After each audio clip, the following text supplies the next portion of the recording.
Hey everybody, Blugoblin here. Thank you for joining me for part one of my latest Midtown Comics review. I'm going to have to do two videos to go through all these books. I'm going to start with part one with Image, DC, Marvel, and Dark Horse, and in part two I'll be covering books from Dynamite, IDW, and Zenescope. So if you like independent comic book reviews, you're in the right place. Alright, we're going to start off part one with Image. We're going to start off with The Bounce, number 4. Joe Casey and David Messina have been doing a great job with this.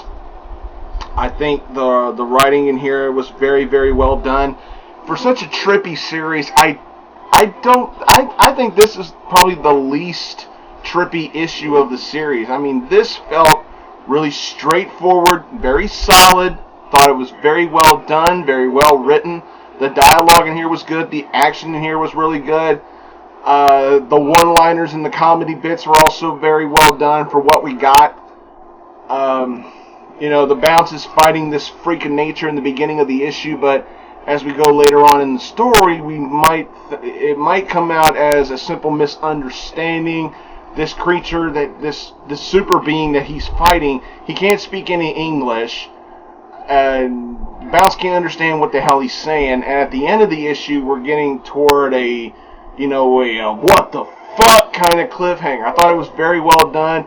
We're introduced to some new characters in the series in here. We got this fortune teller lady whose name escapes me right now, and we got a character here called the Vamp, and her powers are, let's say, interesting for right now, because I don't know what to make of them right now. But for this, I have to say it was a solid read. It wasn't perfect, but for what it was, I enjoyed it. I was entertained. It was the most understandable issue out of the series for me so far. I can't honestly complain about this. I mean, this was actually really good and very solid. I enjoyed it. Alright, moving on. We're going to Lazarus, number 3. Greg Rucka is just killing it here. I mean, we're only 3 issues in, I'm already really, really enjoying this. Forever continues to show her reasons for why I called her a badass. Very, very well handled character. I'm not getting so much of a Hunger Games vibe to the storytelling anymore. I'm getting more of a post-apocalyptic mob family ruling kind of storytelling now.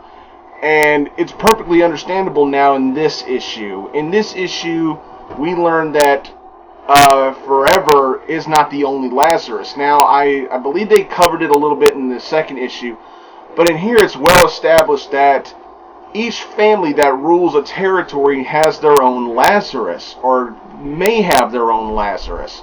And I thought that was an interesting twist of the story. I also loved the suggestion of a slowly built romance, a possible romance between Forever and one of the other Lazaruses from another family.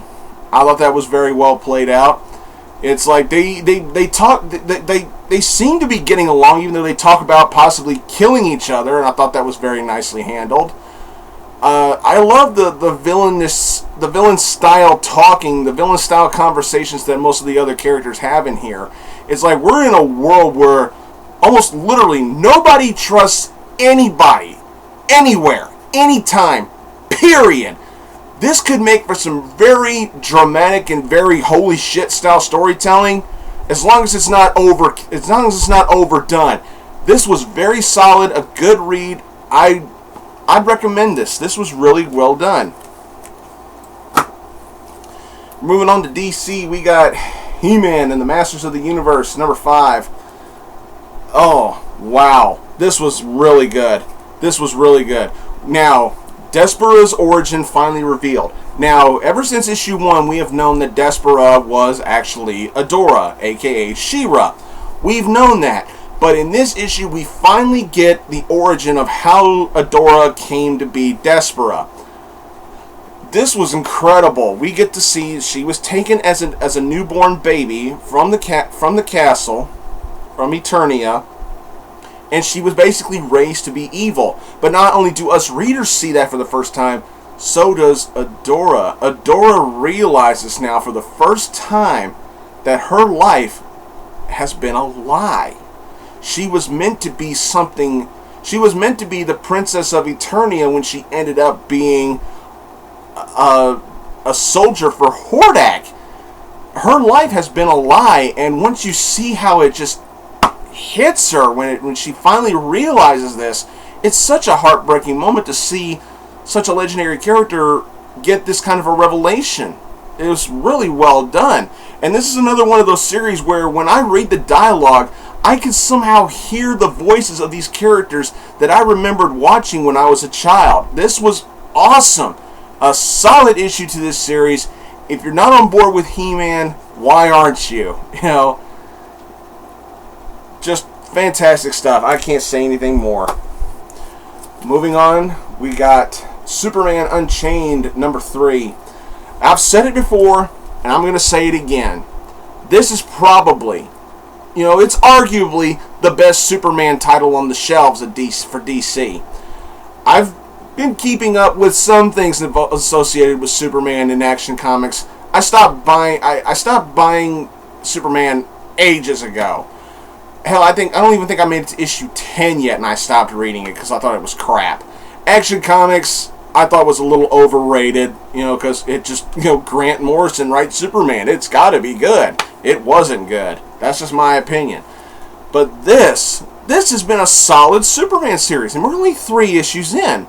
Now, I know Jim Lee's not going to stick with the series very long, but as long as Scott Snyder is still writing it the way he's been doing it here these past 3 issues, then I'm fine with it.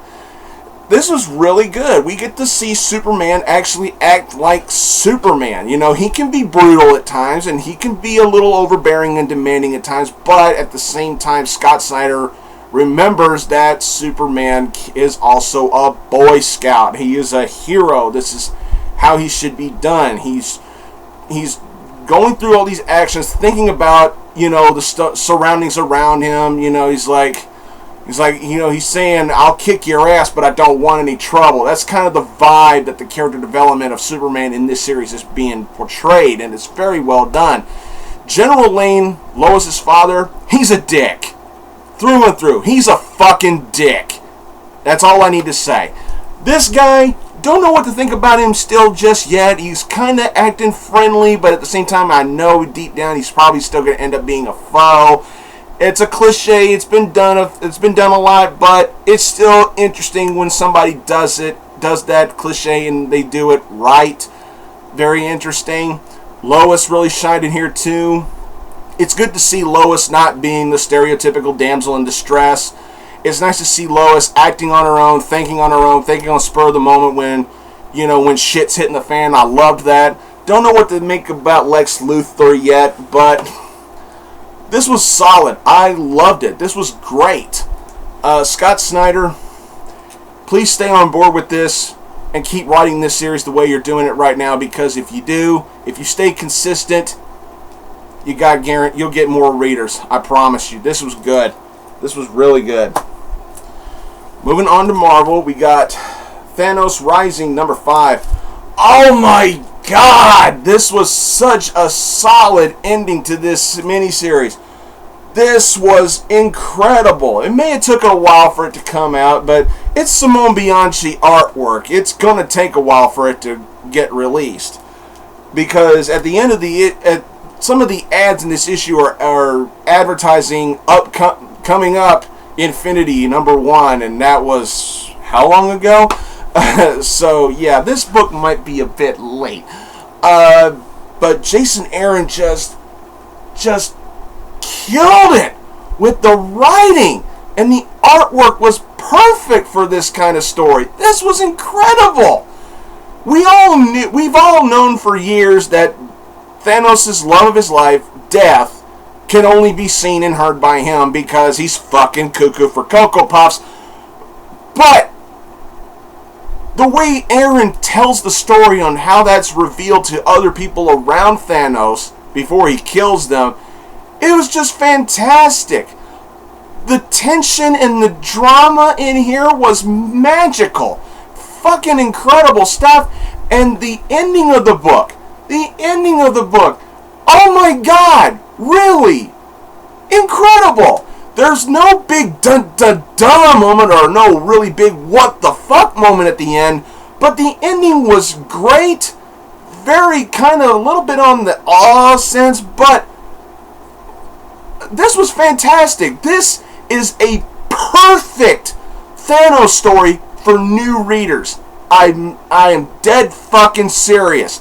This, if you're a new reader to Marvel and you want to learn the origin of Thanos and how and what kind of a character Thanos is, this is the perfect story for you. Get these issues or get it in trade. This is a must-have for any Thanos fan or any reader who wants to learn more about Thanos. This was simply incredible. We're going to end this with Dark Horse Comics. We're going to end this video with X, number 4.